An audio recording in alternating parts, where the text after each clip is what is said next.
empezar ya. Listo. Y para concluir lo que estábamos trabajando ayer, y para terminar de concluir lo que había dicho Juan Manuel,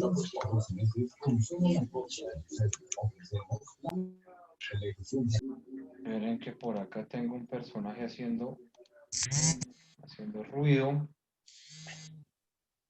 Listo. Entonces voy a compartirles lo que les quedé debiendo. Espera que no sé qué lo hice. Acá. Voy a compartirles lo que les quedé debiendo. ¿Qué se me hizo?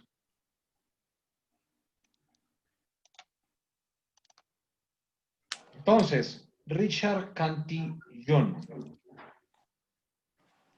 Richard Cantillon, como nuestro compañero ayer lo decía, un economista, 1730, formula un ensayo sobre la naturaleza del comercio, así se llama, y dice la siguiente frase. Si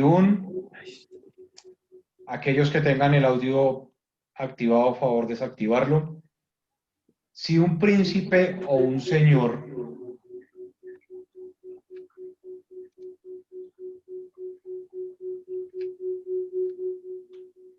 ¿de quién es este eco que se está presentando?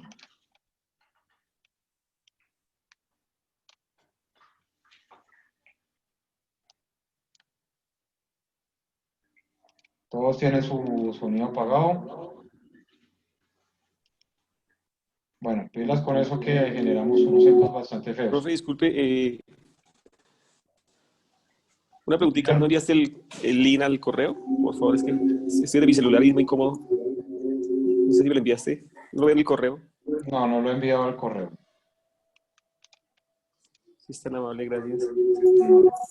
No lo he enviado. Pero bueno, entonces espérenme un segundo. Voy a enviarles rápidamente el link al correo. De todas maneras, tengo que actualizar los correos de todos porque tengo muy pocos correos acá puestos. ¿Dónde lo tengo?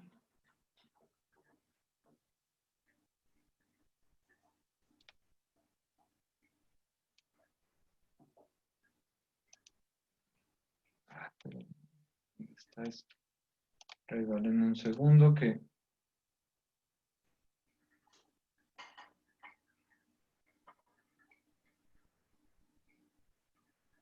no encuentro la lista de ustedes.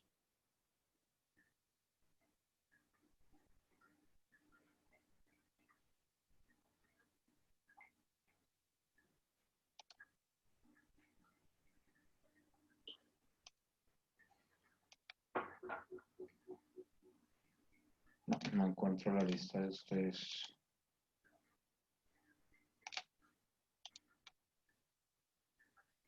Hagamos una cosa, ahorita les voy a pasar el link, un link no, sino la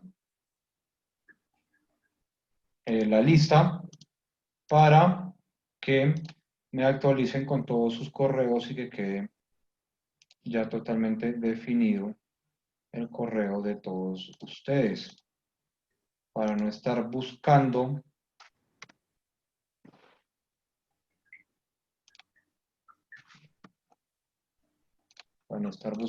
el correo que envié para todos ustedes. Entonces ya les envío con Jaime, les envío para que me colaboren con la actualización de absolutamente todo esto.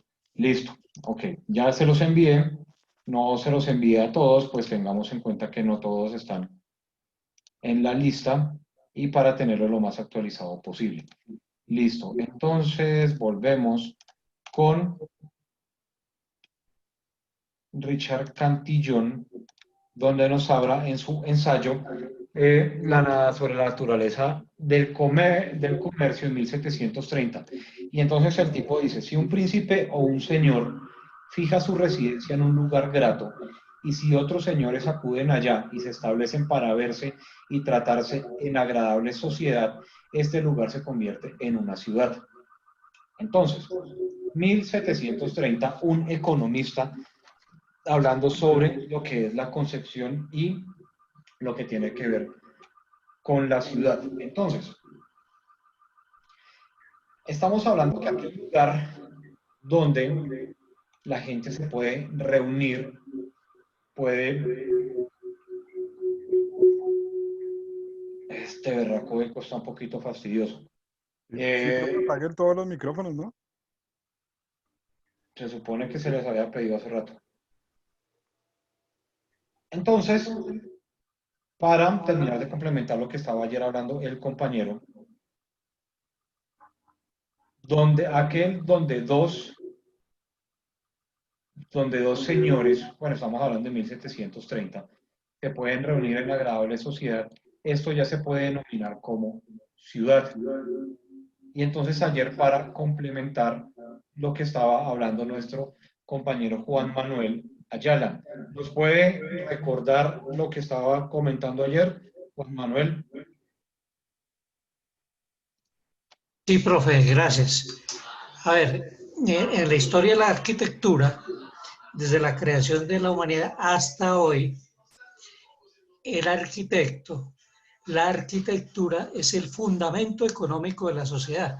Además es que yo es una profesión con la que tengo experiencia a diario respecto a eso. Entonces, siempre la arquitectura es la influencia de la economía. Perfecto, Juan Manuel. Muchas gracias. ¿Y cuál es la profesión que ejerce con respecto a eso? A ver, yo soy evaluador, ejerzo hace 18 años y la verdad, eh, siempre la arquitectura es el fundamento de la norma es el fundamento del avalúo y para interpretar la norma se necesita tener el conocimiento de la arquitectura. Bien, pero más de fondo eso es que siempre utilizan el avalúo como el fundamento, Ya creo que ya. como el fundamento para muchas variables económicas. Por ejemplo, el desarrollo de una infraestructura de construcción de un edificio. Ahí se aplica en valor económico, que es fundamentado en la arquitectura, de las proyecciones aún del costo y presupuesto. Bien, muchos colegas que no tienen conocimiento de la industria de la construcción, pues tienen que acudir a otros colegas que tengan el conocimiento. Entonces, mirando desde el principio de la humanidad prácticamente, el fundamento del desarrollo de la humanidad, que es la vivienda y su entorno, aún desde la prehistoria, siempre la arquitectura ha influido. Por ejemplo, en la prehistoria, ¿qué hacían? Las cuevas donde se refugiaban, eso era parte fundamental de la arquitectura y la arquitectura influía para la parte económica en el desarrollo de sus actividades. Hoy sucede lo mismo, pero a otro nivel, ¿sí? Tanto que el principal Producto Interno Bruto de, de los países en la economía es el mercado financiero inmobiliario. Nos dimos cuenta ahora con la pandemia que le dieron campo abierto a esa actividad. Más o menos eso, profe. Muchísimas gracias, Juan Manuel. Y miren que ahorita uno de los pilares por los que están tratando de reactivar la economía en Colombia es por medio de la construcción. Ya han salido ministros, presidente y toda la cosa, diciendo que hay que reactivar la construcción. Pero es que de todas maneras, bueno, cuando yo escuché eso, lo primero que se me vino a la gente es el Festival del Crédito. Y el otro año va a ser el Festival de la Gente Reventada. porque no va a tener la capacidad de pago. Entonces, es una apuesta bastante arriesgada, tirar una reactivación económica por medio de una reactivación de la construcción cuando de por sí todo lo que es el factor económico del país está demasiado inestable. Miren que nomás pónganse a analizar cuántos tostados han podido. Tostado, que es una línea de tiendas que en teoría debería ser demasiado estable. Ahí para que escuches tú. No, yo tengo que hacer tareas, mucho en serio que si ya vamos a estudiar arquitectura. Uy, profe, por favor. Oscar, el audio.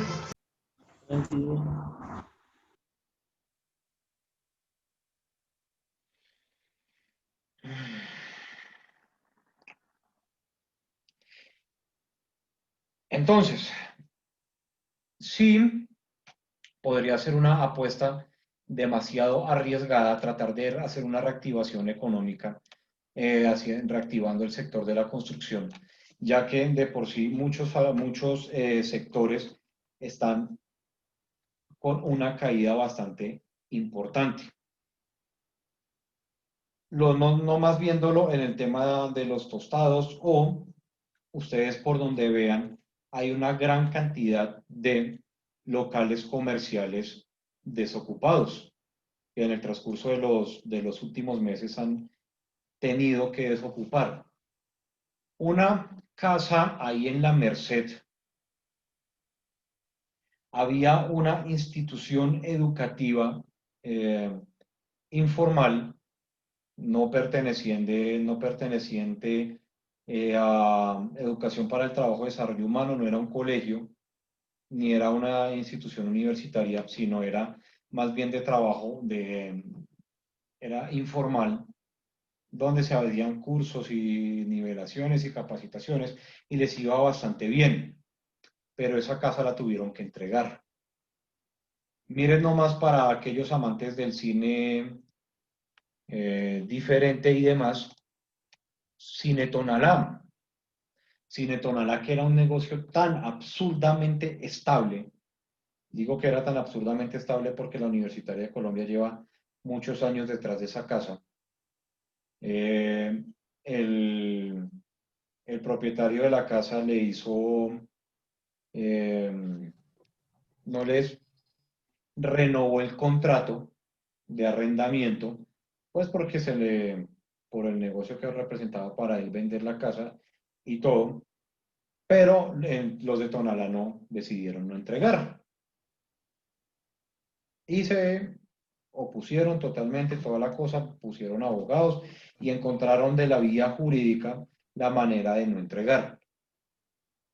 Varios meses después de haberse parado en la raya y decir yo no entrego, que eso creo que fue hace un año, septiembre del año pasado, les tocó entregar porque esta situación no la pudieron mantener y quebró Cine Tonalá. Y así ustedes van a ver muchísimas situaciones.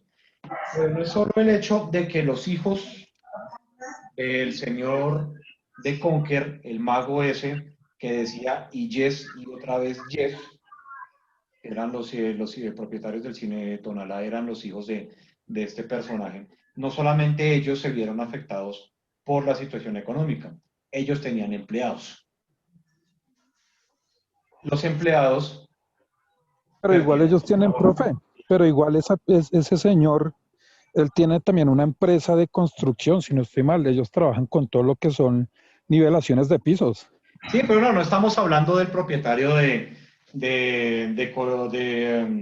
Conker, sino estamos hablando de Cine Tonalá. Estamos hablando de Cine Tonalá. El hecho es que al cerrar Cine Tonalá, listo, los hijos del propietario de Conker y de todas estas cosas siguen con sus negocios, toda la cosa, pero es el hecho de que los trabajadores de Cine Tonalá se quedaron sin empleo. los proveedores de Cine Tonalá perdieron un gran cliente.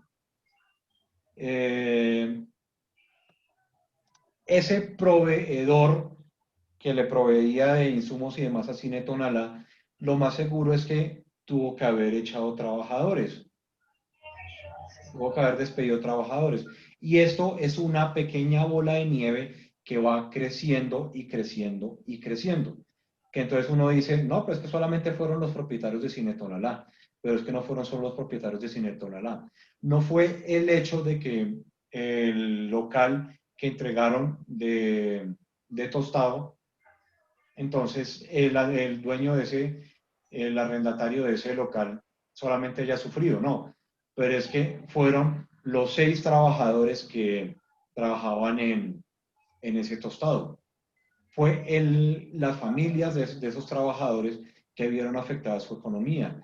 Fue el proveedor allá de Tostado el que lo provee de muchas otras situaciones. Fue el que arrendó ese local que perdió ingresos por el hecho de haberle devuelto el local. Y entonces son muchas y muchas y muchas partes de la economía que están sufriendo. Entonces, lo más seguro, por ejemplo, cojamos a Jaime. ¿Y en qué trabaja usted? En una empresa de pijamas. Una empresa de pijamas. ¿Cuál es su labor en la empresa de pijamas? Coser y pues atender. Atender y coser. ¿Y ha visto, se le ha caído el tema de los clientes y demás? Yo. ¿Ah?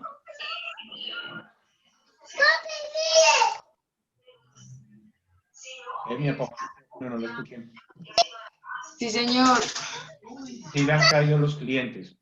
Pero pues, ¿por qué si una empresa de pijamas y uno ahora se la pasa todo el día en pijama en la casa? Eso antes debería estar creciendo la industria, ¿no? Pues digamos que eso tiene pues desbalances, porque digamos hay puntos donde digamos, no sé, una familia va y compra pijamas para todos, pero digamos ya hay un punto donde tienen como las pijamas suficientes, entonces no van a seguir como comprando más y más y más. Sí, pero es que Entonces Jamie, sí, de pronto un cliente suyo era la persona que trabajaba en Tostado.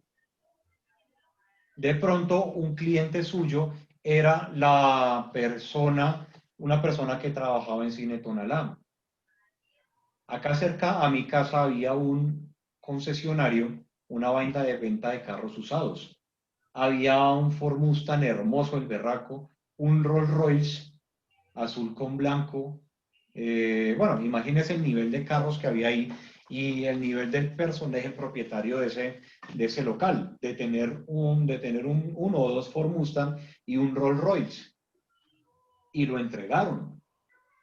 De pronto, el propietario, uno de los que atendía en ese local, era cliente suyo y dejaron también de comprar.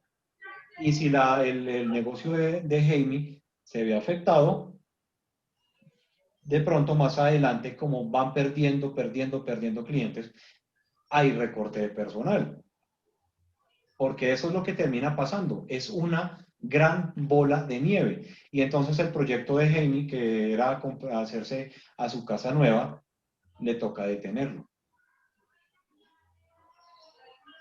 Porque son procesos y más y más y más procesos. Que el sector de la construcción es un generador de más de 3.000, 10.000 empleos. Yo no me acuerdo cuál fue la cifra que dieron. Entonces, como lo dice Oscar Eduardo, toda la economía va cogida de la mano. Entonces, listo. Hay trabajo para la gente que tiene que ver con la construcción, pero no hay oportunidades para los clientes. O es que con una de las noticias polémicas que ha habido, va a haber las mismas facilidades que le van a brindar a Bianca para que no se quiebre, para mí, si me hago un crédito de vivienda. Obviamente, ¿no? No las van a ver. No nos van a ver y tan sencillo como que entonces yo saqué mi vivienda por el Grupo Aval y Sarmiento Angulo no va a decir fresco, Isaac, me la paga en un año cuando consiga trabajo. Eso no va a suceder. O sencillamente en él me va a decir, tranquilo, págueme en 3 meses el recibo que yo le tengo a la espera. ¿Cierto? Eso no va a terminar sucediendo. Entonces, hacer una apuesta de este tamaño para reactivar la economía a través del sector de la construcción, no solamente además de ser una apuesta sumamente atrevida, sino que puede ser un coletazo peor para la economía por el hecho de que la gente, por el hecho de aprovechar una gran oportunidad en un apartamento que esté muy barato, puede perder los ahorros que tenía guardados. Porque el banco no le va a volver lo que usted ya metió en el apartamento. El banco sale a rematar. Usted, su apartamento costaba 100 millones de pesos. Usted pidió 70 millones de pesos prestados. Metió 30 millones de pesos de cuota inicial para pagarle a la constructora. De esos 70 millones de pesos, usted pagó intereses, esos intereses absurdamente altos, y durante un año solamente bajó la cuota por 2 millones de pesos. Todavía tiene una deuda de ese crédito de 68 millones de pesos. El banco, por supuesto, usted no pudo seguir pagando y el banco, para recuperar su plata, sale a rematar el inmueble. Lo remató por 80 millones de pesos. Entonces usted esperaría que le dieran los 12 millones de pesos que hubo de diferencia en la transacción. Pero no, porque ahí van metidos los abogados, porque ahí va metido el por si al caso, el quién sabe y el de pronto del banco, lo cual significa que usted perdió los 30 millones de cuota inicial y el resto de plata que metió con pago de esos intereses y se quedó sin absolutamente nada. Así que sus ahorritos se perdieron. Y eso es lo que va a terminar pasando si se ponen a reactivar irresponsablemente el sector, la economía, por medio del sector de la construcción. Y entonces, como dice, a ver, ¿dónde me quedé? Toda la economía va a coger la mano que había dicho Oscar. Vero Cortés, de hecho, a las personas que les dieron espera de marzo a mayo, ya les están cobrando con todo y los intereses. Y cuando se den cuenta, van a haber sido violados totalmente por unos intereses y por unos cobros jurídicos y demás. Como lo dice Steven Quimbayo, el próximo año va a ser la feria de los remates. Rosa dice, pasa como los recibos públicos, que en esta pandemia dieron a algunas personas la posibilidad de pagar tales recibos diferidos a cuotas, y esas cuotas son demasiado absurdas y sangrientas. Y esa es la situación. Listo, perfecto. Entonces, Rosa terminó con un sí, señor. Listo. Entonces, tenemos que revisar y analizar todas esas situaciones. A mi modo de ver, ustedes pueden pensar otra cosa totalmente diferente. Fue bastante irresponsable, o sería bastante irresponsable, decir que una de las reactivaciones que va a haber en la economía va a ser por medio de el sector de la construcción. Además, que tengamos en cuenta una cosa. Bueno, Eduardo Bermúdez dice, pero la economía se mueve de acuerdo a la dinámica del flujo de caja. Pero el flujo de caja lo tenemos para poder estar haciendo muchas situaciones. Bueno, cuando empezó a ponerse de moda esto del COVID, antes de que aparecieran las fiestas COVID y tosámonos todos encima, yo me decía, no hacemos algo un poquitico más inteligente, dejamos tanta pendejada, sellamos el país y listo. Seguimos con nuestras actividades internas y demás. Sellamos el país. Que no haya posibilidad de que se meta el virus por algún lado. Sellemos fronteras y pongámonos herméticos. No, pues que la economía, la internacionalización y demás, y demás, y demás. Ahorita estamos peor que haberlo hecho, pero bueno, no importa. ¿Qué pasa? Sí. Listo. Y ahí podemos quedarnos un muy buen rato hablando de lo mismo y de lo mismo y de lo mismo.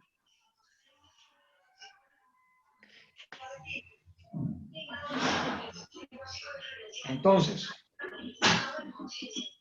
vámonos. Profe, discúlpeme, Hotman está con el audífono y la verdad, pues la clase la estoy interrumpiendo. Hotman, porfa, colabóranos. El audio. Gracias. Ese sonido de fondo es de Holman. Bueno, Holman. Solamente abramos los micrófonos cuando vayan a hacer algún aporte, ¿listo? Y está bien que hagamos los aportes vía chat, pero de ser posible, hagámoslos también con micrófono abierto, pues para poder abrir un poco más ese tema de discusión y construcción colectiva del conocimiento. Listo, entonces Juan nos dice, listo, la economía se mueve de acuerdo a la dinámica del flujo de caja. Y esto es indudablemente, el flujo de caja está destinado a las necesidades básicas. Y por más que abran sectores, cada individuo debe garantizar y suplir dichas necesidades. Exacto, primero es la comida y luego el resto. Porque como lo dicen varios sectores y se viene hablando desde el principio de la pandemia, prefiero morir de COVID que de hambre. Y es una situación bastante complicada con respecto a esto. Listo, vámonos con el espacio vital. Pero entonces tenemos una situación bastante particular y puntual acá, que es lo subjetivo y lo funcional. Por ejemplo, mi habitación. Yo tengo una cama king. Eso que es más parecido a una cancha de micro que a un lugar donde dormir, pero es excelente. Antes de casarme podía dormir en cualquier situación, en cualquier posición y no pasaba absolutamente nada. Dejaba hasta el plato de comida tirado a un lado de la cama y ni se movía el berraco. Es genial eso de dormir en una cama tan grande. Debajo Pero de la cama. Debajo de la cama. tienen las diferentes opiniones y las diferentes situaciones que una cama tan grande es totalmente innecesario. Y además en una situación tan fría como los días que estamos viviendo en los últimos días acá en Bogotá, además que si en una temporada normal en Bogotá estaríamos en el festival de verano. El verano bogotano es excelente, es genial. Miren, hoy no paró de llover en todo el día y ayer cayó un aguacero monstruoso allá por la universidad y demás. Pero entonces estas camas king son bastante contraproducentes si uno sufre de frío, porque la pareja a un lado, uno al otro lado, y se pierde todo el calor y demás. Y podemos ver todas las variables con respecto a esto. Yo sería feliz durmiendo en esa cama con un cubrelecho, alguna vaina oscura, negra, gris oscura, una cosa así, con los tonos lo más oscuro posible. Pero resulta que para los temas de descanso y demás, o muchas otras situaciones que tienen que ver con la teoría del color, los colores oscuros no son buenos para las habitaciones. Sabrán todos estos personajes que manejan el Feng Shui, el Feng Shui y el Chop Suey, todos esos temas que hablan acerca del manejo del color en las habitaciones, como que dicen que en los lugares donde uno habita no debe haber luz blanca. Luz blanca déjelo para los lugares de oficinas y demás, y la luz amarilla para los lugares donde uno habita. Porque la luz blanca mantiene un poco más la concentración y el enfoque de la gente, y la luz amarilla relaja un poco más. También aparece que usted en su casa no debería tener colores rojos, colores muy fuertes,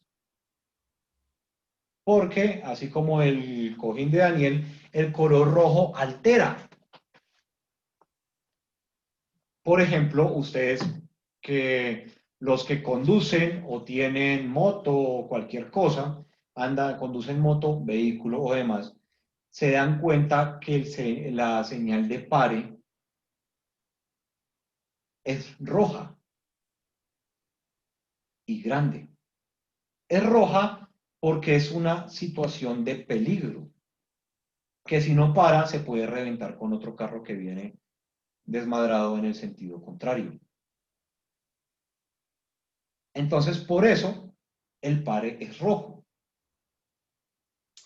Por esa y otras situaciones, es que a ustedes en las vías no le meten color rojo, sino color amarillo,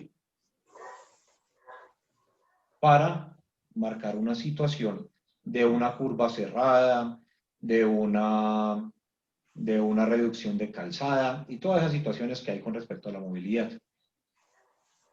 Y cuando ustedes vean señalética van a entender que todo esto tiene que ver con el manejo de los espacios. Y Sebastián dice psicología del color.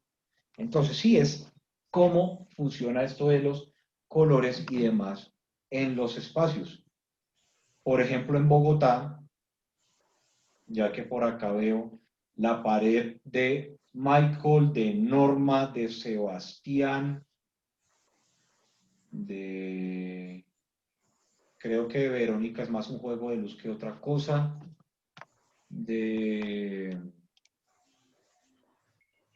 creo que Sebastián también es más un juego de luz que un color. Ah, bueno, Darwin, que tiene una pared roja en la parte de atrás.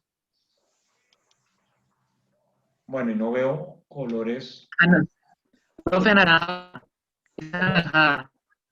Señor, Es naranja, profe. uy, pero yo la veo roja. No importa, esos colores son bastante fuertes. Pero bueno, estamos hablando de la pared, por ejemplo, de Sebastián, de Norma, de Michael, que son colores fríos. Y un gris, profe. Los grises también son fríos. Bueno, son más neutrales que otra cosa, pero los colores fríos enfrían, ¿cierto? Y si usted quiere mantener una temperatura un poco más cálida en su espacio, va a tener colores cálidos. ¿Listo? Y todo eso también afecta en el tema de cómo el cerebro está actuando con respecto a una situación, a un espacio. A ver, Darwin dice, en los espacios reducidos se utilizan colores claros, los colores blancos para darles amplitud. También en los espacios reducidos se ponen espejos para darle mayor amplitud a la cosa. Norma dice colores relajantes. Ricardo dice, dicen que los vehículos menos accidentados son los de color gris claro. Y Andrés dice, la de él es gris. Pero entonces, estamos hablando del espacio vital. Y lo subjetivo, lo funcional, cómo termina funcionando con respecto a todas las situaciones que giran alrededor de esto. Los colores cálidos, los colores fuertes, los colores oscuros, los colores fríos, todo tiene una situación de cómo se termina comportando las situaciones y los colores en el cerebro de la gente. Por ejemplo, dicen que si está haciendo sol y usted no tiene, por ejemplo, unas gafas oscuras, le va a dar más calor. porque todo el tema de la radiación que entra por sus ojos ayuda para que usted tenga una sensación térmica un poco más alta. Y acuérdense que un tema es la temperatura y otro tema totalmente diferente es la sensación térmica. Usted puede tener una temperatura de 10 grados centígrados en la ciudad, que es muchas veces con lo que amanecemos en Bogotá, pero hay una sensación térmica de 5 grados centígrados por el tema de la humedad. La humedad ayuda mucho a que varíe la sensación térmica en el espacio. Andrés dice, profe, pero supuestamente el color no existe. Todo eso tiene que ver con la energía. Pues todo es energía. Usted no está escuchando, usted en realidad no está escuchando música, está recibiendo ondas. El color es la manera como la luz se está proyectando en una superficie. Y cómo el cerebro lo está interpretando. Porque de todas maneras, para una persona, por ejemplo, que es daltónica, el color lo percibe de una manera totalmente diferente. Yo soy daltónico. Entonces, todo ese tipo de cosas que tiene que ver cómo el cerebro está relacionándose con su espacio y demás. Y entramos a ver lo que tiene que ver todo eso con lo subjetivo y con lo funcional. Ustedes como arquitectos, a ver, espere que por acá dice el señor Nokia 1100. Ah, ¿usted es daltónico, Daniel? Sí, señor. sí, señor. ¿De nacimiento o adquirido? Adquirido. ¿Golpe en la cabeza? No sé bien, pero fue adquirido. Porque, o no sé si antes no. Puede que sea nacimiento. Lo que pasa es que como uno antes no se da cuenta hasta que alguien lo hace darse cuenta de golpe. Claro. Yo también tengo una sordera adquirida. No escucho por el oído izquierdo absolutamente nada. Hipoacusia severa parietal izquierda, producto de alguna situación extraña que ni idea qué fue. Entonces, Benjamín dice, buenas noches, los colores influyen en la temperatura, la parte psicológica de las personas y los lugares. ¿Esto sí será absoluto o relativo? Pues ¿cómo le podría decir? Yo cuando era un joven y pequeño incendiario, escuché en una noticia que unos escoltas estaban jugando Doom, creo que en Super Nintendo, que estaban jugando Doom. Y entonces, alrededor del juego Doom, había muchas situaciones que hablaban acerca de los golpes de color y todo, y cómo estos afectaban el cerebro de la gente.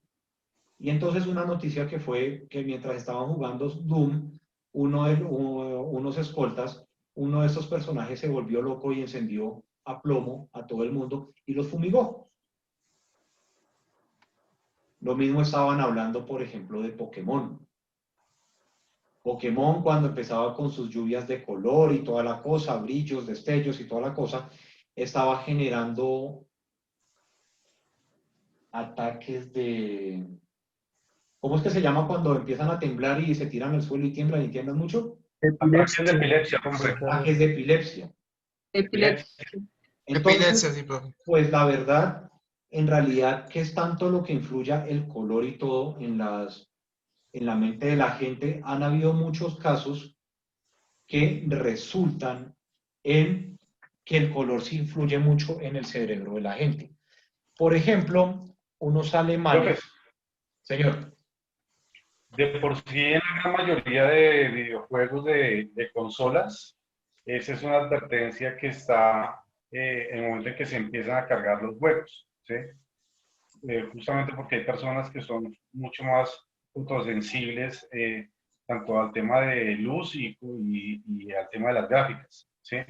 Pero los videojuegos ya vienen con la advertencia sobre posibles ataques de epilepsia. Los perros Pitbull deberían venir con una advertencia. Los Rottweiler, los Pitbull, los Bull Terrier deberían venir con una gran advertencia. Si usted es una persona que no está mentalmente capacitada para tener un perro, no lo tenga. Debería venir con una advertencia. Si usted es una persona que mentalmente no está capacitada para poder tener un ser a su cargo, no lo tenga. Porque el Pitbull, ni el Rottweiler, ni el Bull Terrier son peligrosos. El peligroso es la persona. Pero pues por más advertencias y por más indicaciones que tenga el champú, a uno se le irritan los ojos. ¿Cierto? Entonces, viene Rosa.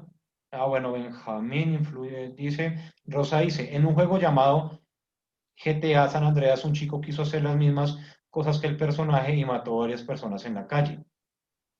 Bueno, pero es que eso me imagino que fue en Gringolandia, donde los hijos de Trump están un poquito locos, pero bueno, no importa. Profe, Señor. un aporte. Digamos de lo que estamos hablando del color, que pues es obvio y no se puede conocer que el color es un gran influyente en la parte arquitectónica.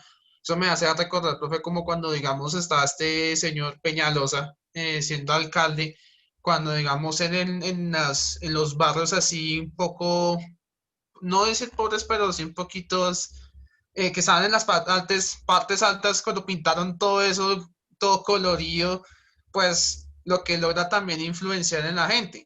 Algunos también hasta llegan a pensar, eso también es arquitectura, pues digamos de acuerdo a lo que usted me hasta acá nos ha venido enseñando. Y algunas personas también lo hacen de esa forma, de pronto su arquitectura en lo que hacen no es tanto por lo que hagan, sino que tan colorido lo quieren presentar, por decirlo de alguna manera.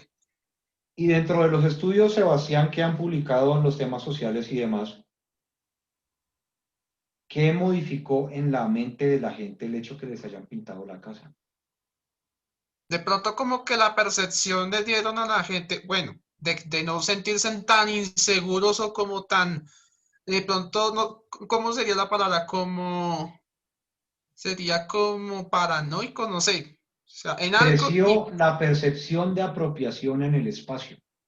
Yo creo que también el tema social, ¿no? Incluirlo en el tema cultural sí, también, ¿no? sí, también. Sí, pero eso ayudó a que la gente se sintiera más propia de su espacio. Como sentido de pertenencia, como más... Como lo que hablábamos ayer de Medellín, ¿no? Así es, así es.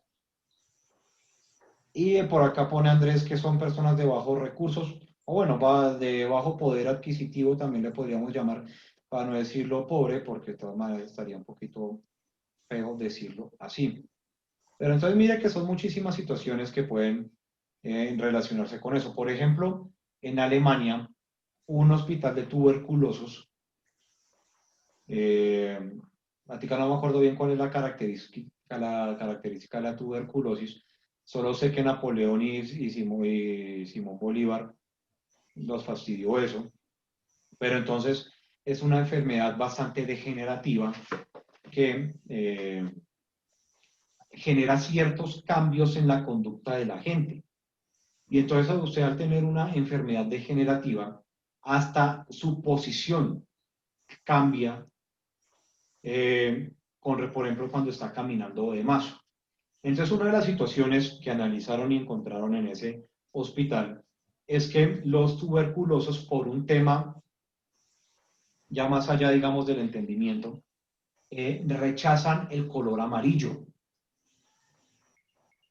Y entonces, dentro de todo ese tema de rechazo y demás, decidieron pintar todos los pisos de color amarillo.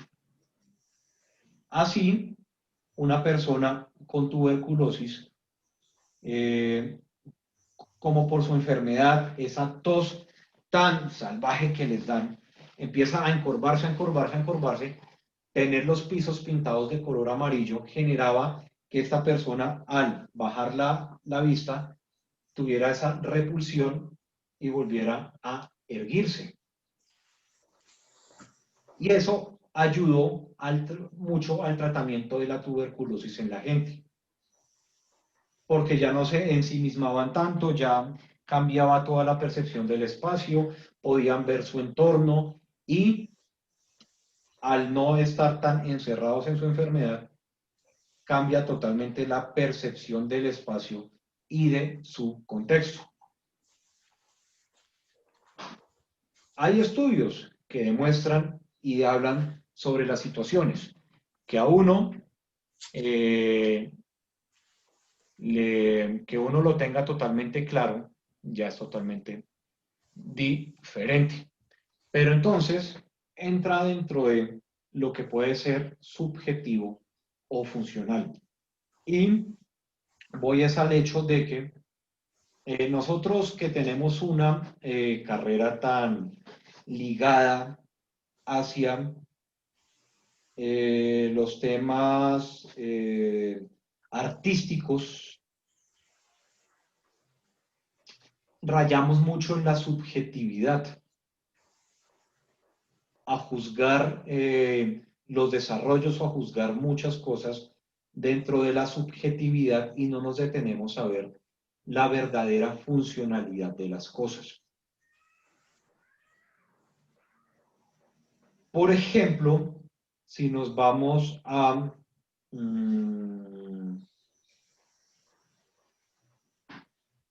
hablemos otra vez del B de Bacatá. No lo quería tomar, pero tenía un ejemplo en la mente que se me olvidó por completo. Hablemos del B de Bacatá. Dentro del aspecto subjetivo, marca unos cambios y unas situaciones que debemos tener en cuenta para el progreso de la ciudad.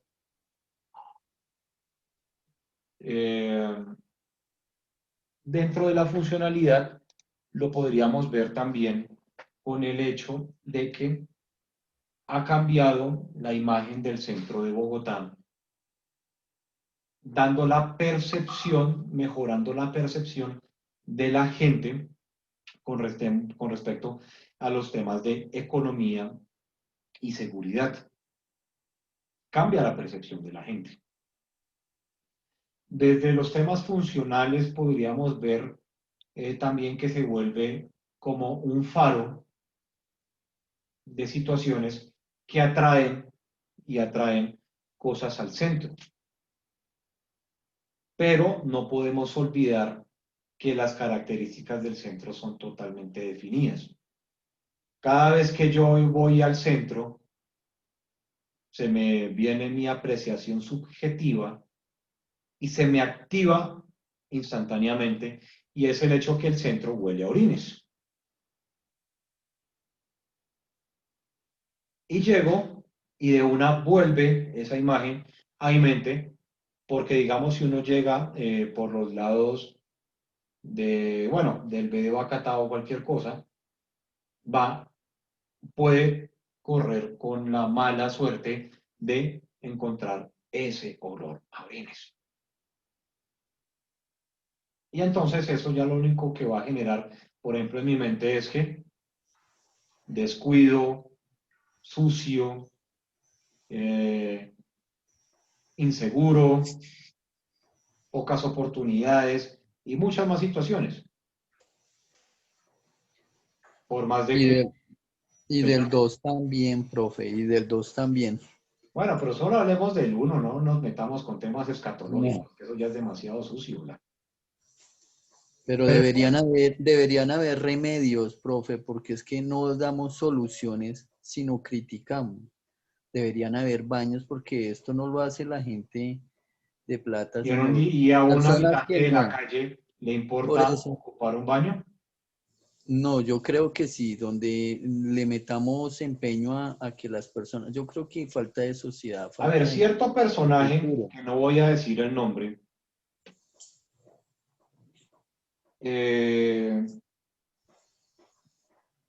una vez en el Consejo de Bogotá dijo Oiga, a todos los habitantes de calle, ¿por qué no los llevamos a una zona donde los tengamos seguros? Sobre todo es la seguridad también para ellos, porque a final de cuentas en muchas situaciones ellos se hacen muchísimo daño. Los mantenemos, les damos cobijo, los alimentamos, por supuesto, para evitar, porque no se les puede obligar a estar ahí metidos o si no sería secuestro, o los llamados campos de concentración. Y pues se les da de vez en cuando su dosis para que sean felices y no abandonen la zona. Ya rehabilitar un personaje de estos es sumamente complicado. Lo digo por experiencia propia de un primo que era el ejemplo de la familia. Además que siempre todo lo que he escuchado del tipo es que era más pinta que el berraco. Y el tipo cayó en el cartucho y todas las situaciones. Ahorita está viviendo por allá en Silvania. Nunca pudo salir de la droga, pero lo mantienen encerrado en una finca con sus dosis. Lo mantienen allá, ocupado, trabajando, siendo productivo, pero con sus dosis. Y entonces a este personaje se le ocurrió decir que ¿por qué no les hacemos un lugar donde puedan consumir libremente y los ponemos a trabajar? Y así como dice Oscar Eduardo Esquivia, se empezaron, no, que sería un campo de concentración, los derechos humanos, que cómo se le ocurre solamente pensarlo, ellos son sujetos de derechos y todas las situaciones que se les puedan ocurrir. Y se acabó la discusión con respecto a eso. Pero es que no podemos soportar esta población regada por la ciudad sin ningún tipo de control. Claro, muchos de estos personajes hasta ayudan en los temas de seguridad en barrios y zonas. Miren, por ejemplo, todas estas personas que hacen sus pasantías médicos, que hacen sus pasantías y demás en hospitales como la Samaritana y demás. Ellos contratan su indigente para que los cuide, mientras van al Transmilenio y demás. No, indigente no, su habitante de la calle, para que les brinde protección. Lo mismo por el hospital de Kennedy. También tiene su personaje que los cuida. Porque en las rotaciones y demás de médicos y demás, no solamente es aquel personaje que viene de cualquier institución, sino de una institución prestante, por ejemplo, como la Universidad Javeriana. El médico de la Universidad Javeriana le toca hacer también rotaciones en hospitales bastante alejados. Y lo mejor que pueden hacer es contratar los servicios de seguridad de un personaje especializado en la zona. Sí, hay muchos que ayudan, hay muchos que son parte del mobiliario, pero hay otros con los que, digamos, no puede haber mucha de esa situación. Y entramos, seguimos y seguimos y seguimos dentro de todo lo que tiene que ver con la subjetividad y la funcionalidad en el espacio. ¿Profe? Señor. Profe, entonces digamos, de acuerdo a lo que nos están planteando, profe, del espacio subjetivo y funcional, pues digamos, no sé si sea como coherente esta opinión, digamos, lo que el Movistar Arena. Digamos, mucha gente, yo también he escuchado cómo era la estructura y todo eso, que pues era bastante descuidado, eso muchos lo sabemos, y tenía bastante espacio alrededor, y en fin, se ha visto gente, y también personas de la calle acostados alrededor, como era antiguamente. Pero digamos, mucha gente decía, mirando también como críticas, no, pero no es tanto la diferencia, solamente que le colocaron una cubierta y toda para verse moderno y toda esa cuestión. Pero digamos, yo me he dado cuenta que la gente, digamos, como que criticaba más, que no había mucha diferencia en sí lo que hicieron o como sea exteriormente, pero digamos, no nos ponemos a preguntar, bueno, listo, está bien, pero, pero lo importante es la funcionalidad que se le puede dar en sí, porque anteriormente ni funcionalidad tenía, porque pues como antiguamente eso lo tenían descuidado, cuando era el Coliseo del Camping, no sé, profe, si sería válido o tendría lógica lo que podría yo estar diciendo, profe. Yo fui una vez al Movistar Arena a ver teatro agresivo. Cuando vinieron esos de WWE, entonces me metí ahí a ver teatro agresivo. Qué cambio tan exagerado tuvo ese coliseo cubierto. Claro, no le hicieron mayor cosa a la estructura, a la cubierta, mantuvieron la cubierta, mantuvieron la estructura y todo, pero qué cambio tan absurdamente grande. Claro, que cambiaron todas las tejas, le hicieron un tema Sí, cambiado. de manejo de aguas, le pusieron una fachada diferente, cambió toda la imagen que tenía con respecto a todo su contexto y demás. Pero, por supuesto, tiene que haber gente que dice, eso está mal, eso no sirve para nada, eso no ha funcionado. A ver, llega Sebastián y pongamos a ver, ¿quién está? Listo, está Sebastián y Juan Manuel. La casa de Juan Manuel es la más bonita de la cuadra, ¿cierto? Entonces, todo el mundo tiene que ver con la casa de Juan Manuel, porque la casa de Juan Manuel es bonita, la casa de Juan Manuel es cuidada, y Juan Manuel ya se siente el chacho de la cuadra porque tiene la casa más bonita. Entonces llega Sebastián, compra la casa de al lado, le mete un billete muy grande y ahora la casa de Sebastián es la casa más bonita de la cuadra. Juan Manuel, en su envidia, ya no hace lo posible porque su casa sea la más bonita de la cuadra, sino que se va y le prende candela a la casa de Sebastián. La casa de Sebastián se quemó y ahora la de Juan Manuel volvió a ser la más bonita de la cuadra. Sencillo, y así es. Así es que opera, no le digamos el colombiano, porque así es que opera el ser humano. ¿Cierto? Entonces, como debe ser. El humano tiene en su manera de pensar, en su imaginar, en su construcción mental, le queda más fácil criticar y destruir que construir.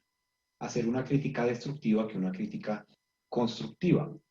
Y eso es lo que entramos al tema de la subjetividad.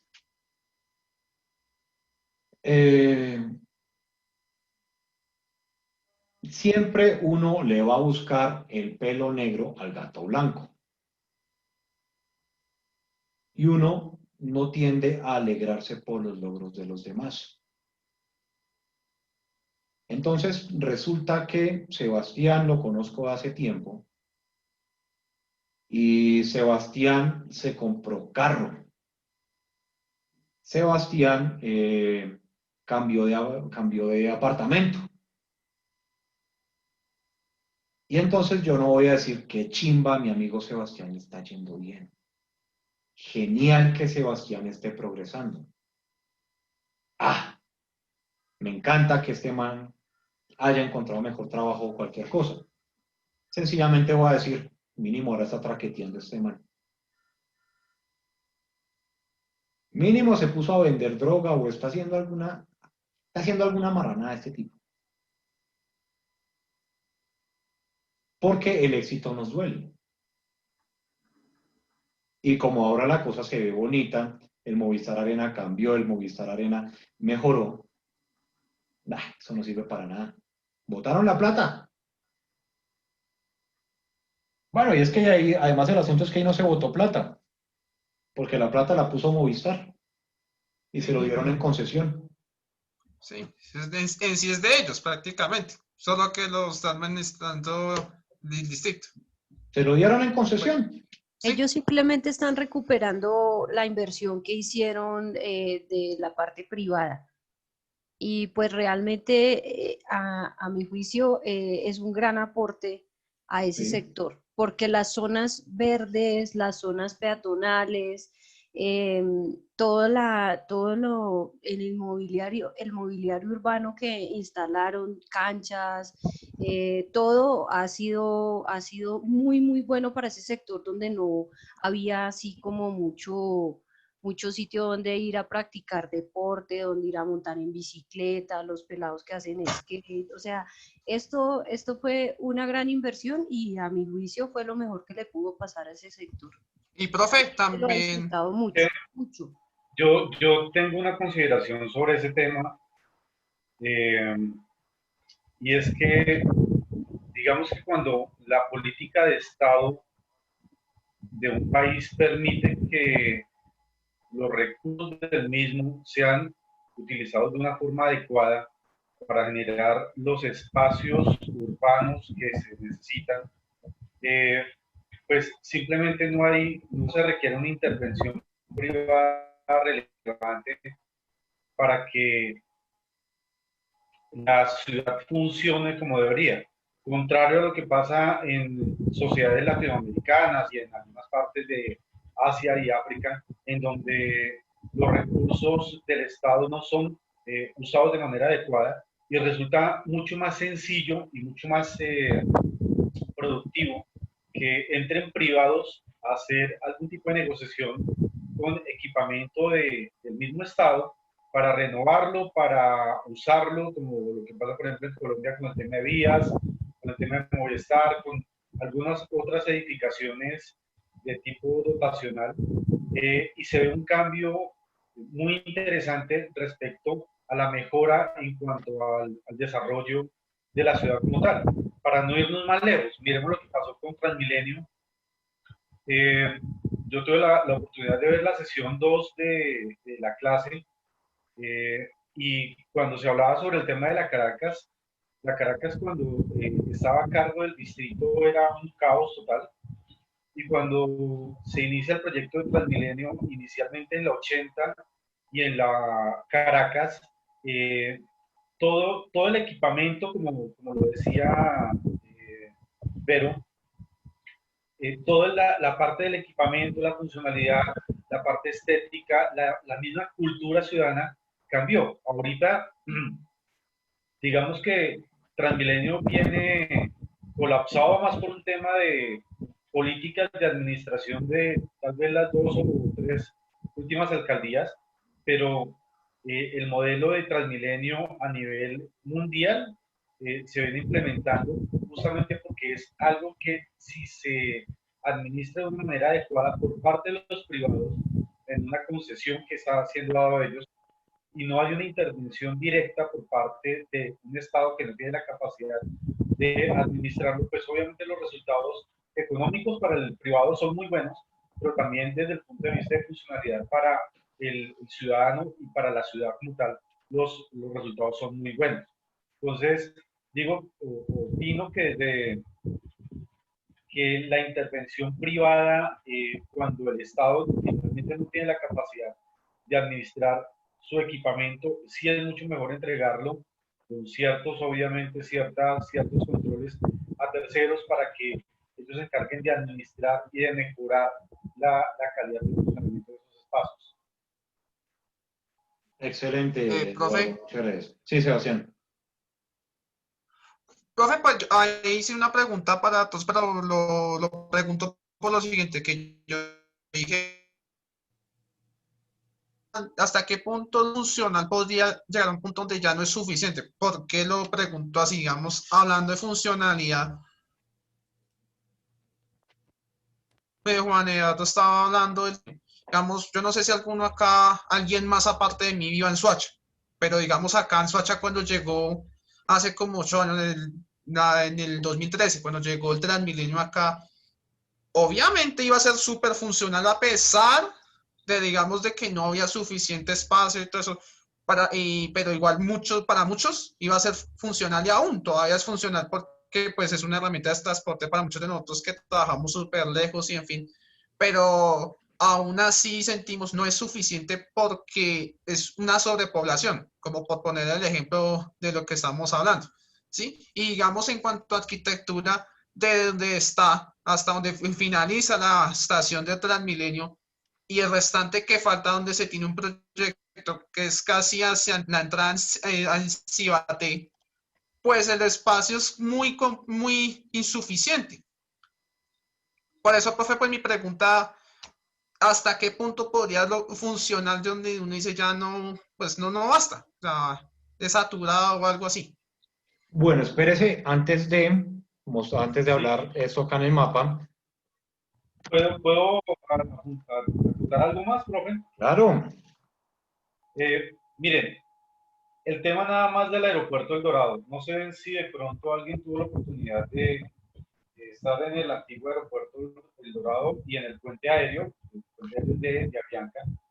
Y muchas veces uno tomaba un vuelo en Avianca únicamente porque el puente aéreo era bonito.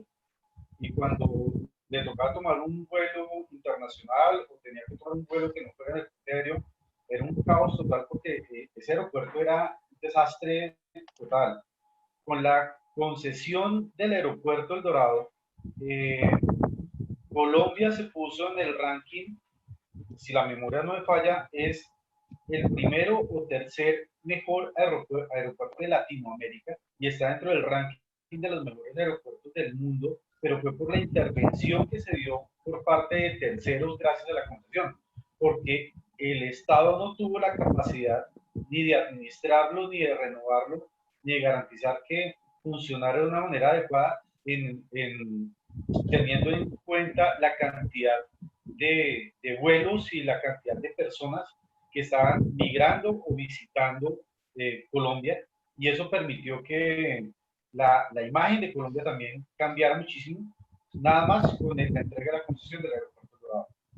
Listo, miremos una cosa acá para complementar lo que estaba diciendo Sebastián y Juan con respecto al Transmilenio. Esto debería ser el mapa de Transmilenio en este momento. En este momento tenemos que es la autopista norte con Caracas, tenemos que es espérenme que me perdí, la estación de la 80, la NQS y la 26, 9060, las Américas, profe. la 26 y las Américas, Américas. ¿cierto? El resto no las tenemos. La de la séptima no la tenemos, la de la 170, la de la 68, la de la Boyacá, todas estas no las tenemos, ¿cierto? Fase 4, que debería haberse construido, ya en este momento debería haber estado totalmente terminada la fase 4. Pero no existe. Fase 4 de Transmilenio en Bogotá no existe. Ahora, por supuesto, Transmilenio como sistema de transporte masivo principal no debería ser, debería haber algo que lo complementara. Ahora, tenemos que una avenida longitudinal de Occidente, una avenida longitudinal de Occidente que iba a atravesar toda la ciudad. Esta vaina tiene casi 200 metros de ancho. Una avenida longitudinal de Occidente que iba a atravesar toda la ciudad, pero nunca se desarrolló. Que hubiera cogido a Soacha, a Bosa, a Kennedy, a Engativá, a Suba y los hubiera conectado directamente. Una conexión, la única conexión directa que hay en este momento para todo eso es la NQS, la avenida Caracas y la 68 que solamente llega hasta acá. Bueno, y la Boyacá en la parte de abajo, pero hubiéramos tenido una gran conectividad que en este momento no se dio. La Cali también, profe. Pero la Cali empieza ¿dónde? La Cali, profe, empezaba, se supone, ahí donde La, está la Cali ahora empieza desde Bosa San José. Bosa San José. Y eso que Sí, hacia donde está, hacia acá, donde es Ciudad Verde, la habían extendido, pero pues ahí la hicieron mal porque no pudieron conectarla porque como en medio de un caño. Bueno, pero mire que para conectar toda la ciudad de norte a sur, ya que nuestra ciudad está desarrollada de norte a sur, solamente hay 6 vías importantes. ¿De cuántos carriles? De 3 carriles por sentido cada una. Para esa sí, gran señor. cantidad de vehículos que tenemos. Entonces, digamos que no tenemos. Entonces, ya a estas alturas, hasta sobre la Avenida Longitudinal de Occidente, debería haber estado proyectado un Transmilenio. Y un Transmilenio a las alturas, al día de hoy, ya tenía que haber estado con la cobertura casi total de la ciudad. Pero listo, no se dio. Entonces, ¿desde qué punto la cosa deja de ser funcional? En el momento que por las decisiones de los altos mandos, la cosa se satura como se volvió Transmilenio. O una mala organización, unas tomas de decisiones totalmente erróneas que han generado que el SITP esté trabajando sobre pérdidas. Miremos los chats, qué es lo que han dicho. Oiga, hay bastante. Tuberculosis, barrios pintados, la falta de educación y respeto. Tema difícil. La crisis sanitaria empezó con la decisión de apeatonalizar la séptima sin haber realizado estudios y planes de contingencia. Oscar dice, es perjudicial cuando hay indigentes en un sector porque valoriza el sector, es una gran problemática. Andrés pregunta que si ha cambiado para bien, me imagino que la séptima. Norma dice, la embellecieron, contrataron un diseñador de interiores, así actual el envidioso con crítica destructiva. Oscar dice, es un tema de cultura, pensamiento y la crítica destructiva. Norma dice, se lo dieron en arriendo a concesión a esta gente. Sebastián dice, profe, ¿hasta cuándo podría ser funcional? A no ser suficiente. Oscar dice, Transmilenio está al 50%, incompleto, ya van a construir el metro. Bueno, esperemos que el metro se construya antes que la avenida longitudinal de Occidente. Jaime dice, la ALO lleva 50 años y nada que la hacen y han trasladado unas 10 veces que yo sepa. Andrés dice, el Movistar Arena, la Arena Bogotá, no lo conozco aún. Y Sebastián dice, terminó primero la carrera antes que el metro y téngalo por seguro. Listo, Benjamín pregunta, la avenida Ciudad de Cali va desde Bosa hasta Suba. ¿Y cuál será la causa principal porque la empresa como Transmilenio no genere las utilidades esperadas? Bueno, eso ya debe ser un tema político adentro, que pues no nos compete por allá, señor Benjamín, porque deben haber muchos temas escondidos que tranquilamente también tendríamos que hablar del hecho de que las disidencias de las FARC están amenazando empresarios a lo largo del país de las extorsiones, pero bueno. Yo pienso que en realidad tanto, digamos, eso también influye en cierta medida, ¿no? Porque genera migración y al generar migración los sistemas colapsan, ¿sí? Yo pienso que una vez lo dije en la Gran Colombia, el tema es que para arreglar la movilidad en Bogotá hay que, pues bueno, antes que todo, no sé si alguien es de otra parte de Colombia y pues obviamente no es por faltarle respeto ni nada, pero pues todo el mundo tiene derecho pues obviamente a cambiar de ciudad, pero si ustedes cambian de ciudad por temas de trabajo o de estudio, hay algo en su ciudad que hace que ustedes migren de ahí, ¿sí? Entonces pienso que hay que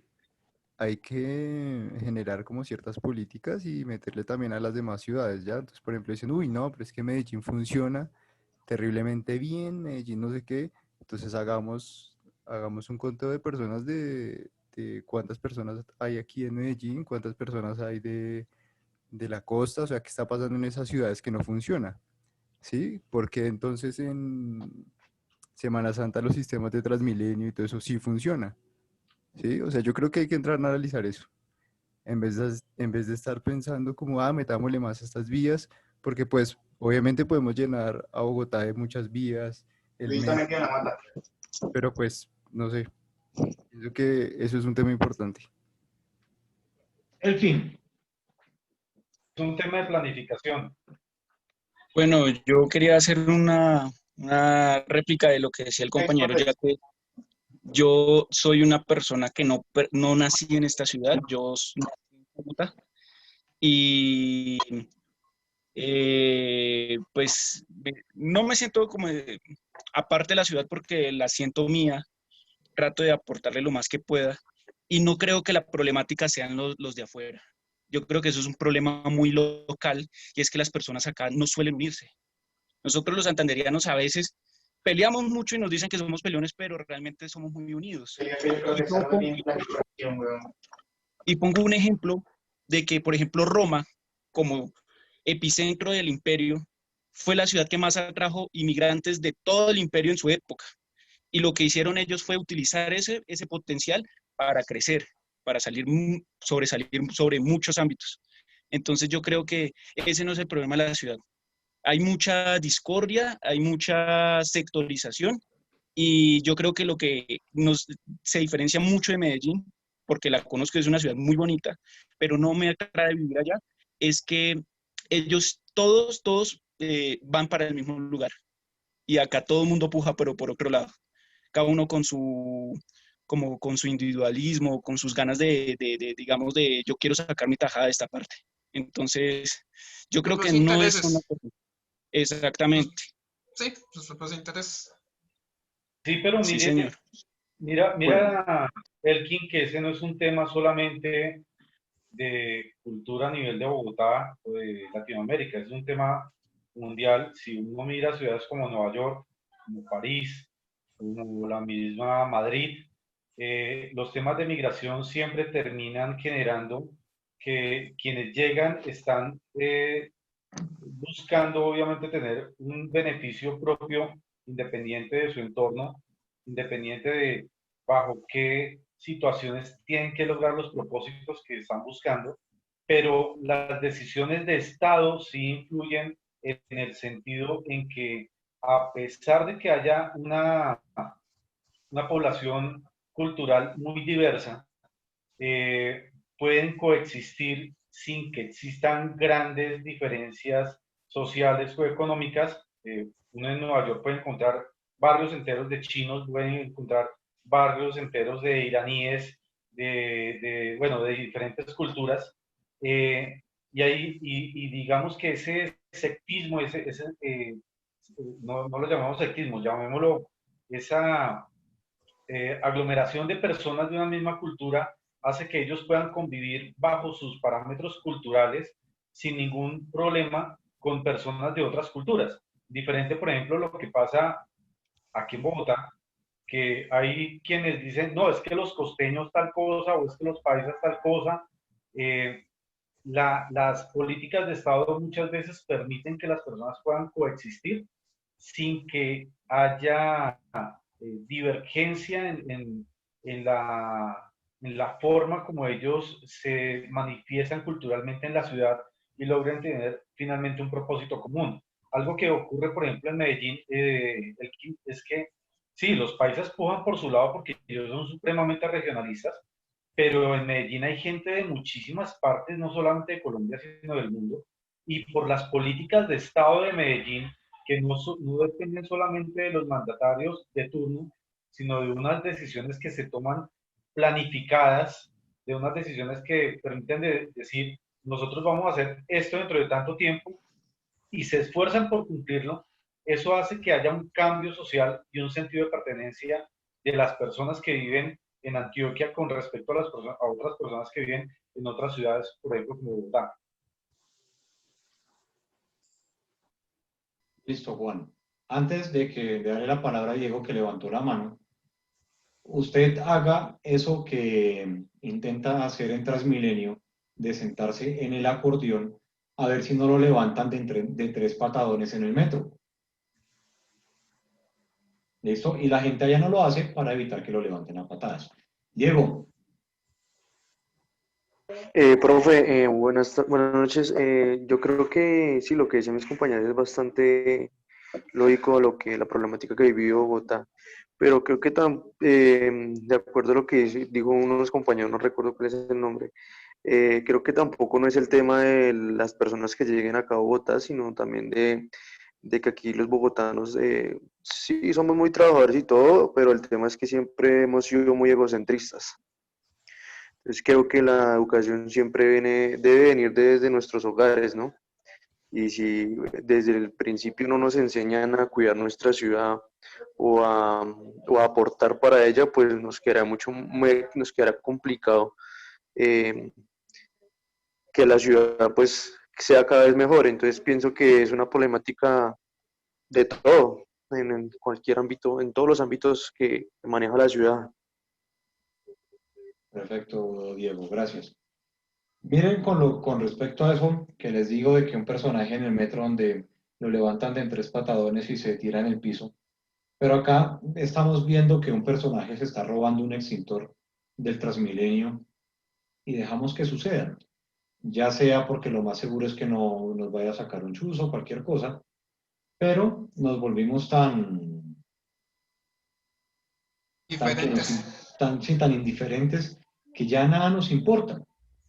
Un personaje que va con su perro caminando no le recogió el excremento. Eso no es problema mío, yo sigo derecho. Daniel. El problema cuando hablamos de eso, creo que se generó por lo mismo de ser capital. Nosotros nos volvimos indiferentes a todo.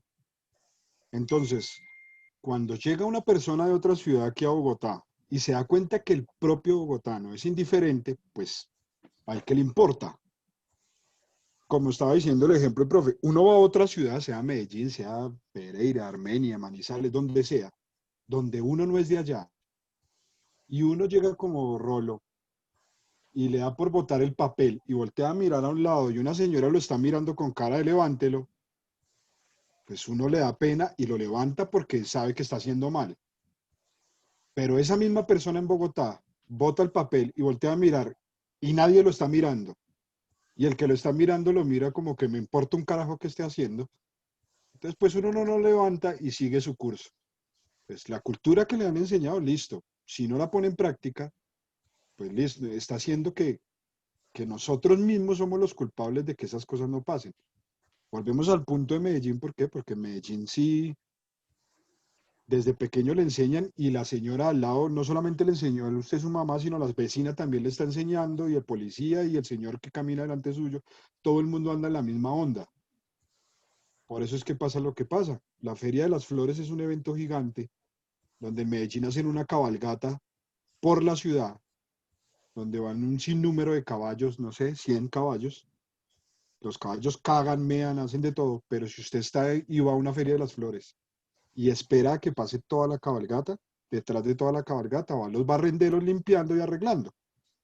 En Bogotá hacen el Festival de Teatro y la Plaza de Bolívar queda vuelta a mierda.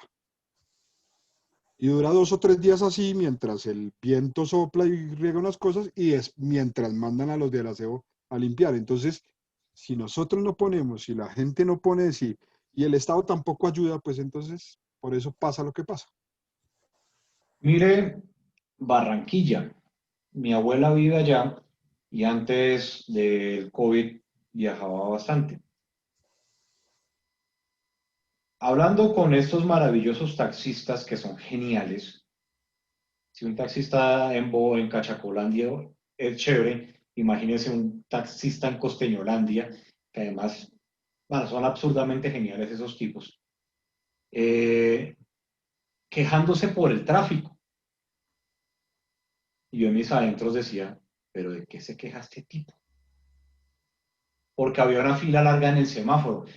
Ah, que no joda, mira, que este alcalde no hace nada, madre. Pero qué tráfico. Y te le termino diciendo, oiga, un día lo invito a Bogotá para que sepa lo que es un trancón, para que se divierta, para que ahí sí despotrique. Hablando sobre muchas cosas que se terminan quejando, pero bueno, sí, el costeño puede ser muy flojo, puede ser muy vaina, puede ser lo que sea, pero quiere su tierra, la quiere. Y, por ejemplo, Barranquilla es una ciudad muy bonita. Es pequeña, caliente como ella sola. No me gusta para nada el calor. Pero es algo bonito. Y usted ve a la gente, salen arreglados, bien chévere. Toda la vida es nocturna, pues por el tema del calor y demás. Y hay respeto por sus vainas y demás. Y como lo dicen ustedes, acá no tenemos respeto por lo que es nuestro. Que como lo decía el día de ayer el señor Giuliani, impuso orden también en Nueva York a punta de castigo. Pero entonces, ¿por qué sería necesario, como lo dice Daniel, que una señora me mire mal diciéndome, levántelo o lo levanto para yo recoger el papel que tira al piso? ¿Por qué tengo que andar con miedo para que eso suceda? Pero bueno, vamos a ver qué es lo que dijeron en el chat. A ver, creo la educación desde casa afuera son los que se quejan. Listo. Yo creo que, Rosa dice, yo creo que la falta de educación desde casa es la que hace una personalidad y lamentablemente por uno pagan todos, los ejemplos los de Venezuela, pero no todos son malos. Todo depende de la cultura y la educación, dice Yo Norma. creo que tenemos que separar, tenemos que dividir. Yo creo que hay que pensar en el tema de la cultura como tal ciudadana de botar la basura y todo el tema y pues obviamente querer nuestra ciudad, ¿sí? Pero a lo que yo quería hacer referencia es al tema de que pues en cada ciudad deben haber políticas más fuertes de estudio y de trabajo, obviamente de seguridad, para pues mitigar ese tema de migración, porque muchas personas migran por eso, por violencia, falta de oportunidades laborales, ¿sí? Bueno, Eso sí, pero es que de todas maneras era, pues, eso no solamente ocurre acá en Colombia. claro. Vámonos a otro ejemplo latino. No nos vayamos a Santiago de Chile, sino vámonos a Buenos Aires. Buenos Aires es una ciudad con una densidad poblacional bastante alta. Además que Buenos Aires no solamente es la ciudad de Buenos Aires, sino el Gran Buenos Aires, que es como si estuviéramos hablando de Bogotá, Funza, Madrid, Mosquera, Soacha, Chía, Cajicá, y hacen parte de un núcleo y es la Gran Buenos Aires. Bueno, tengamos en cuenta que también estos berracos argentinos estaban construyendo su primera línea de metro antes de que nosotros hiciéramos el maravilloso templete de la luz y dijéramos, oh, tenemos concreto. Ellos tenían una gran montaña de plata, la cual pudieron explotar muy bien, y eso les generó que hubieran buenos recursos en su país. Pero como tal, si usted se pone a ver en Argentina, la única ciudad en verdad reconocida es Buenos Aires. Tienen Córdoba, tienen Mar del Plata, tienen muchas cosas, muchas otras ciudades. Pero como tal, la reconocida es Buenos Aires y todo el mundo se va para allá. Claro, la última vez que fui a Buenos Aires era el festival de la escatología de perro por todo lado. Nadie recogía la mierda del perro en ningún lugar. Pero una cosa que cuando fui la primera vez que me pareció bastante interesante, en verano usted veía a la gente, a toda la gente tirada en el parque. Y pues las argentinas tienen fama de ser muy bonitas. Y entonces ve usted ver una flaca, alta, hermosa, tirada en el pasto, en toples. Y uno decía, carajo, pero ¿qué pasa acá? ¿Eso es el paraíso o qué? No, es la cultura. Además que también el argentino es muy regionalista. Quiere mucho lo suyo. Es un egocentrista de tiempo completo. Ese tipo, si se cae de su ego, no muere del totazo, sino muere de hambre en la caída, porque es una cosa totalmente extrema, pero también es el amor que tienen por sus vainas. Y Buenos Aires es una ciudad de todo el mundo. Allá sí hay más gente de todos lados que acá en Bogotá. Entonces, digamos que a nosotros sí nos han enseñado con la cultura de ser el más vivo, de fastidiar a los demás, del vivo, de toda la cosa. Pero en algún lado tiene que cambiar esto. Y entra dentro del pensamiento del arquitecto a proyectar algo que en realidad sea útil para la sociedad. Porque nosotros tenemos en la cabeza que lo útil es hacer proyectos como el Burj Al Babas, donde lo único que me interesa es mi utilidad y el resto que se fastidie.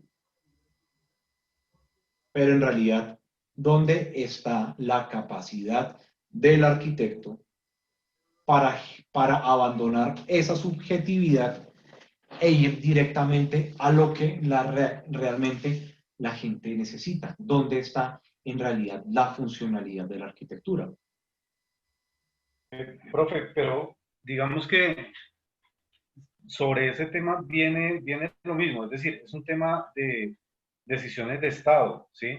Es decir, nosotros como arquitectos o como futuros arquitectos, como individuos que no hacemos parte del gran engranaje que es el Estado como tal, probablemente lo que podamos hacer es muy poco de manera individual con respecto a lo que sí se podría hacer con unas decisiones de estado de planificación, de estudios correctos, enfocados y que no dependan de las decisiones de una administración de turno, sino que dependan de una proyección que un grupo de personas que piensan en la proyección de la ciudad le dejen como tarea a esos mandatarios ejecutar esas actividades y no que el alcalde o el consejo que llegue entre a desbaratar proyectos que ya han sido analizados, estudiados, para venirse a gastar una cantidad absurda de dinero en nuevos estudios sobre unas bases de cero y dejando atrás algo que ya fue o que ya tuvo un avance y que probablemente va a poder generar esos cambios tan radicales que eventualmente se necesitan para la ciudad.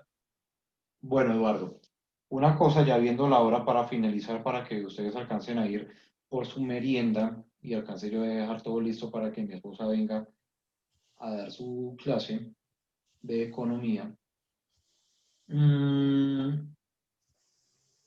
Nosotros más que cualquier otra cosa tenemos que ser agentes de cambio. Y no podemos seguir pensando en que Petro, en que Duque, en que Uribe o nuestro próximo pomposo presidente de la República de Colombia, Jerónimo Uribe, vaya a hacer el cambio. No podemos esperar eso. Porque si seguimos esperando, si vamos a esperar a que Jerónimo Uribe nos venga a cambiar la situación, vamos a seguir exactamente en la misma situación. Ni Petro, ni el próximo Uribe va a cambiar la cosa. Lo único que vamos a hacer, lo único que vamos a promover el cambio somos nosotros, porque nosotros tenemos que ser agentes de cambio. Y si seguimos pensando en que la solución es, por medio de la arquitectura, tumbar al cliente, porque yo tengo que ganar más plata y el cliente tiene que gozarla menos, pues ahí estamos en el mismo error de absolutamente todo. Se puede hacer excelente arquitectura sin que cueste mucho más. Se puede hacer excelente arquitectura sin que cueste mucho más. Que ya está en uno ver cómo vuelve la cosa lo más funcional, abandonar toda esta subjetividad y poder llegar a lo que en realidad la gente necesita. Bogotá sería totalmente diferente si le hubieran hecho caso a Karl Brunner, de tener una gran autopista que la cruzara de 200 metros de ancho. Pero entró la subjetividad de que Bogotá no tenía tantos carros y no necesitaba eso. Pero ¿qué hubiera pasado? En realidad nosotros tenemos unos pensamientos y una manera de planear las cosas a muy corto plazo, donde nos importa es el hoy, el hoy, el hoy, y nunca pensamos en el mañana. ¿Cómo va a ser este arquitecto, este futuro arquitecto que van a ser ustedes, un agente de cambio que piense más es en un beneficio de la sociedad, por supuesto sin abandonar el beneficio propio? ¿Listo? Ok. Entonces, esas son las clases que son más chéveres aún, las que hay construcción colectiva. Invito a todos aquellos que les da pereza, pena, flojera, jartera hablar, a que nos aporten con sus desarrollos en clase para poder hacer una construcción más interesante de lo que estamos hablando. Entonces, Norma había dicho, todo depende de la cultura, de la educación. Profe, yo no tengo manito. Stephen Quimbayo dice, Norma, en donde dice Reaction, en la parte de abajo de tu pantalla. Rosa Tiboche dice, acá en Bogotá cada quien vive por lo que, cada quien por temor a ser agredido, ofendido, ¿sí? Oscar, lo que pasa es que los payasos son muy unidos, listo, lo que hablamos ya. Rosa, en Barranquilla se notan mucho los cambios de sectores, clase social, más que en Bogotá. Ricardo dice, nos acostumbraron a lo que está mal. Rosa dice, tal vez no hagan el cambio, pero hay mucho, no hay mucho, hay alguno que no haga las cosas más difíciles que el otro. Y Norma dice, gracias, Steven Quimbayo, mi computador no lo tiene activado. Listo, muchachos, muchísimas gracias. Se las envío ahí por el WhatsApp ahorita, que la descarguen para que la actualicen y demás la lista. Muchísimas gracias, nos vemos el día de mañana. Espero más participación de todos. Gracias por todo.